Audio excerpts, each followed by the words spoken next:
હવે જોઈએ મહેનત, આયોજન અને ખંતથી મેળવેલી સફળતાની ગાથા. ગાંધીનગરના દહેગામ શહેરના એક સામાન્ય પરિવારના દીકરાએ સીએ ઇન્ટરમીડિયેટની પરીક્ષામાં ઝળહળતી સફળતા પ્રાપ્ત કરી.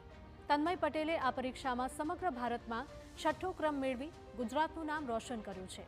તન્મય ધોરણ 10માં 94% અને 12 કોમર્સમાં 93% મેળવ્યા હતા. એક સામાન્ય પરિવારનો દીકરો તેના સમર્પણથી સંઘર્ષ કરી રહ્યો છે. તન્મયનું કહેવું છે કે સફળતાનો આ તો એક જ પડાવ છે. હજુ સીએ ફાઇનલ અને આર્ટિકલશીપ બાકી છે.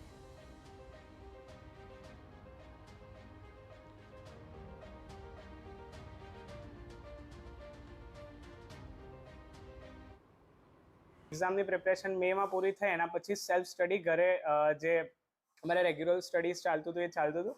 એની જોડે એ અમારે 12 થી 14 કલાકનો ઓલ ઓવર સ્ટડી પેટર્ન હોય છે, જે ઓલમોસ્ટ ફોલો કર્યું. એના જોડે જોડે પેપર પ્રેક્ટિસ, પેપર રાઇટિંગ, જે બીજા આઈસીઆઈ તરફથી અમને આરટીપીઝ, એમટીપીઝ જે બીજા પેપર્સ આપવામાં આવે છે એ પ્રોપરલી એની પ્રિપરેશન ચાલતી હતી. અને સપ્ટેમ્બર એક્ઝામ જે 2025માં ઇન્ટરમીડિયેટની હતી એ એક્ઝામ અપિયર કરી અને ક્લિયર કર્યું.